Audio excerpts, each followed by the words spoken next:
제가 냉장고는 결혼한 지 27년 됐거든요. 27년 동안 정리해 본 적이 없어요. 좀 말이 안 되는 것 같죠. 제가 결혼했을 때 딱 IMF 때예요. 근데 그때는 사실 뭐 이것저것 제하고 월급 타니까 82만 원. 그리고 보험 나가고 대출 나가고 뭐 나가고 관리비 내고 이렇게 하니까 제 손에 딱 28만 원 정도 손이 딱 들어오는 거야. 그걸로 한 달을 살아야 되는 거예요. 그러니까 정말 살 수가 없잖아요. 지금 생각하면. 그래서 그때는 어떻게 했냐면 딱 월급 받을 때 돼지고기 한 근, 소고기 한 근, 생선 하나 이렇게 좀 몇 마리 이렇게 오징어나 고등어나 이렇게 샀어요. 그래서 그걸 냉장고에 넣고 한 달 동안 먹을 때 이제 점점 월급날이 돼갈수록 이제 냉장고가 점점 비어가는 거예요. 근데 월급날쯤 되면 돈이 없는 거예요. 그래서 마지막 주는 장을 안 보고 냉장고에 있는 걸 탈탈 털어서 먹었어요. 그러니까 그때는 청소를 안 해도 냉장고 텅텅 비니까 그냥 행주질 해도 되고 특별하게 정리를 안 해도 냉장고가 계속 순환이 되는 거예요. 그래서 그렇게 한 그 IMF 때 몇 년 이제 고생을 하고 나니까 음식을 많이 살 게 아니라 마지막 주차에만 안 사도 냉장고 파먹기가 당연히 되면서 이렇게 정리가 되는구나. 그래서 제가 27년 동안 정리를 안 해도 냉장고는 저절로 정리가 된다.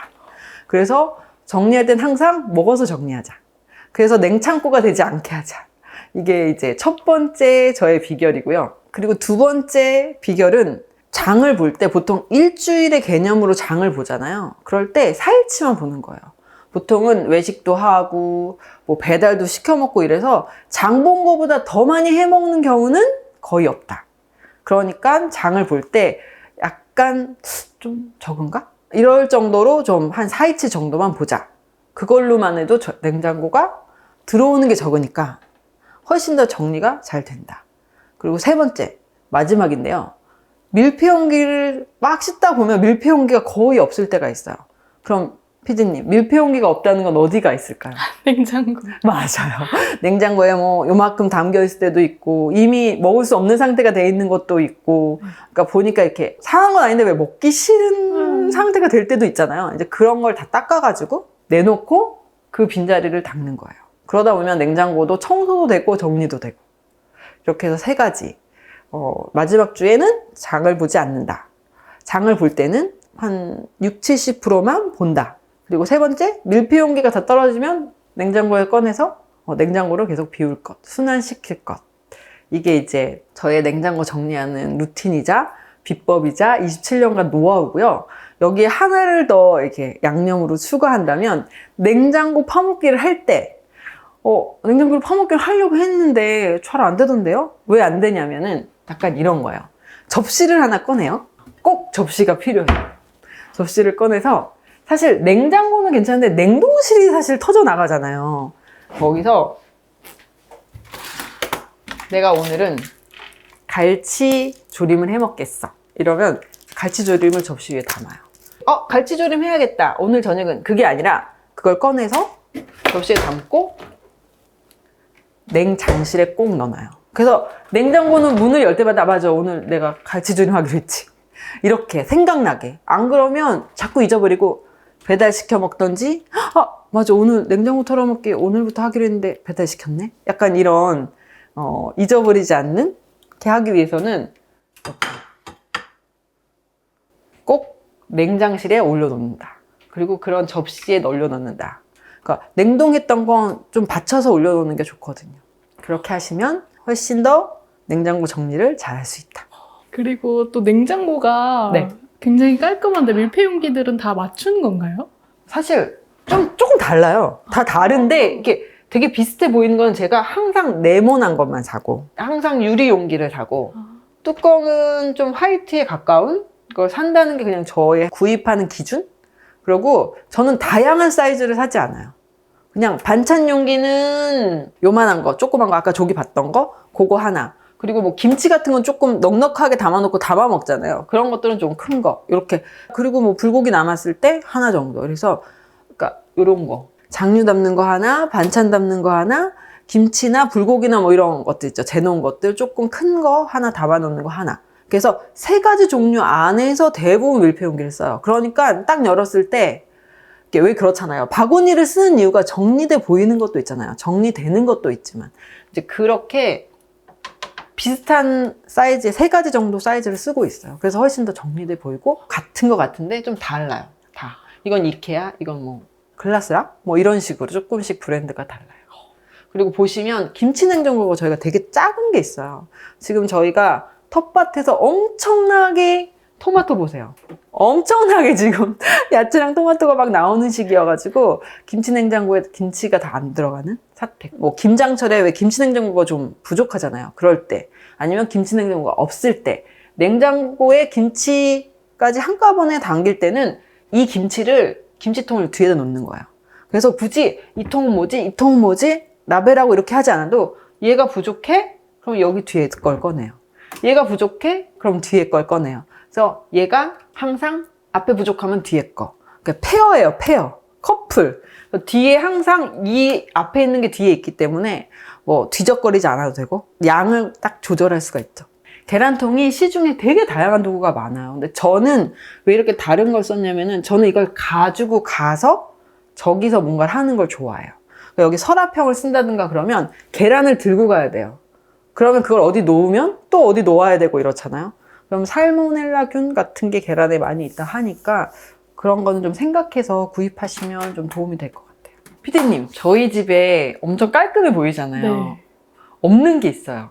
건조대? 맞아요. 저희 집엔 건조대가 없어요. 그래서 되게 많이 궁금해 하시는 거예요. 그럼 건조대 없으면 어떻게 하냐? 저는 이 식기세척기를 건조대 대용으로 써요.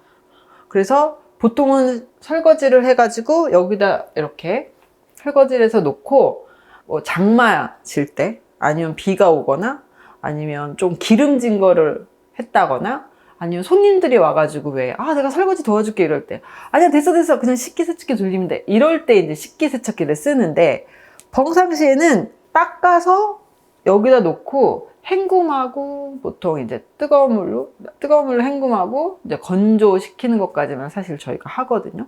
그래서 평상시에는 식기 건조대처럼 쓰고 이제 그럴 때만 이제 식기 세척기가 되는 거죠. 그리고 보시면 여기가 옆에 있으면 좋은데 이게 떨어져 있어요. 그러면 가면서 물 안 떨어져 이러시는데 제가 그래서 밑에 면 카펫을 깔았어요. 되게 두꺼운 한 1cm 정도 되는 면 카페트를 깔았기 때문에 이제 가도 괜찮다. 그러면 냄비 같은 것까지 다 어떻게 올리냐 이랬을 때 저는 그냥 여기 항상 비어 있잖아요. 그러니까 그냥 여기에 냄비를 엎어놔요. 그냥 물이 있어도 엎어놔요. 그리고 어느 정도 빠지면 이걸 이렇게 세운 다음에 위에다 놓거나 그리고 이제 행주로 이렇게 물을 이렇게 닦으면 끝. 그러니까 항상 제가 조리대가 위에 뭐가 없어야 된다 하는 말이 사실 이걸로는 굉장히 많은 것들을 여기서 하기 때문에 주방에서 조리대 확보가 제일 중요하다 말씀드릴 수 있습니다. 그리고 식기세척기를 쓰시는 분들도 이제 보시면 식기세척기가 계속 여기서 이제 닦잖아요. 그러니까 이게 안에가 되게 깨끗할 거라고 생각하시는데 생각보다 깨끗하지 않아요. 세척하는 방법이 있어요. 한 달에 한 번만 해주시면 되는데 여기 가까이 와서 보시면 얘가 이렇게 빠지거든요. 오, 네. 근데 사실 저는 여기서 다 설거지를 한 다음에 넣잖아요. 네. 그래서 사실 식기 건조대 정도 되는데도 한 일주일에서 한 달에 한 번씩 할 때 여기가 노란색 그 후드에 끼는 것 같은 거 있죠. 그런 여기 그 오일리한 것들이 막 껴 있어요. 근데 만약에 저처럼 설거지를 하지 않고 그냥 이렇게 대충 헹궈서 넣으시는 분들 있죠. 식기세척기처럼 쓰시는 분들은 얼마나 여기가 배수가 좀 진짜 들어와요. 이거 방법이 있어요. 진짜 간단한데 여기 보시면 이게 다 빠지거든요. 이렇게 3개가 있어요. 근데 이거는 그 제품에 따라서 좀 다양해요. 어떤 건 요즘에 나오는 것들은 저는 이게 18년 됐지만 요즘에 나오는 것들은 날개까지 다 빠진대요. 그래서 이거는 과탄산에 담가두면 돼요. 한 1시간에서 2시간 정도 담가뒀다가 한 번이니까 아니면 저녁에 담가뒀다가 아침에 일어나서 이거를 조립해요. 그 과탄산에 담가둔 거 깨끗해지면 조립하고 이렇게 딱 소리가 날 때까지 그리고 여기다가 구연산을 집어넣어요. 많이 넣으세요. 많이 넣어도 괜찮아요. 이 정도 넣고 닫아요. 닫고 여기다가 밥그릇 하나를 얹고 여기다 식초를 아무 식초나 밥 공기에 반 정도 담아서 올려요. 그리고 닫아서 그냥 식기세척기 돌리는 것처럼 돌리면 돼요. 그럼 끝. 한 달에 한 번만 하시면 이게 진짜 깨끗해져요. 아까 그 배수구가 깨끗해져요. 그래서 냄새가 나는 경우 있잖아요. 왜 이렇게 냄새가 나지? 그게 그 배수구를 청소하지 않아서 그래요. 배수구를 청소하셔야 돼요. 한 달에 한 번만. 그냥 날짜를 정해놓으면 루틴하게 움직여요. 매달 1일날 하자. 아니면 매달 첫째 주 토요일날 하자. 이런 식으로.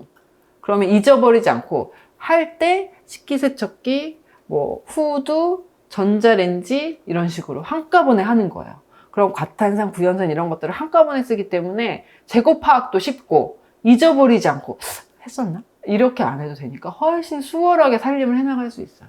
혹시 이런 후드도 그러면은 그런 구연산으로 하시는 거예요? 과탄산으로요. 과탄산. 후드는 이게 스텐처럼 보이지만 약간 다르거든요. 그래서 얘를 청소할 때는 과탄산을 뿌리고 이제 담가두면 되는데 뜨뜻한 물에 10분 이상 담가두면 안 돼요. 납처럼 색깔이 싹 변해요. 그래서 버려요. 그러니까 얘는 한 10분 정도 하고 솔, 아까 제가 보여드린 여기 닦는 그 솔로 탁탁탁탁 닦으면 깨끗해져요. 한 달에 한 번만 닦으면 됩니다.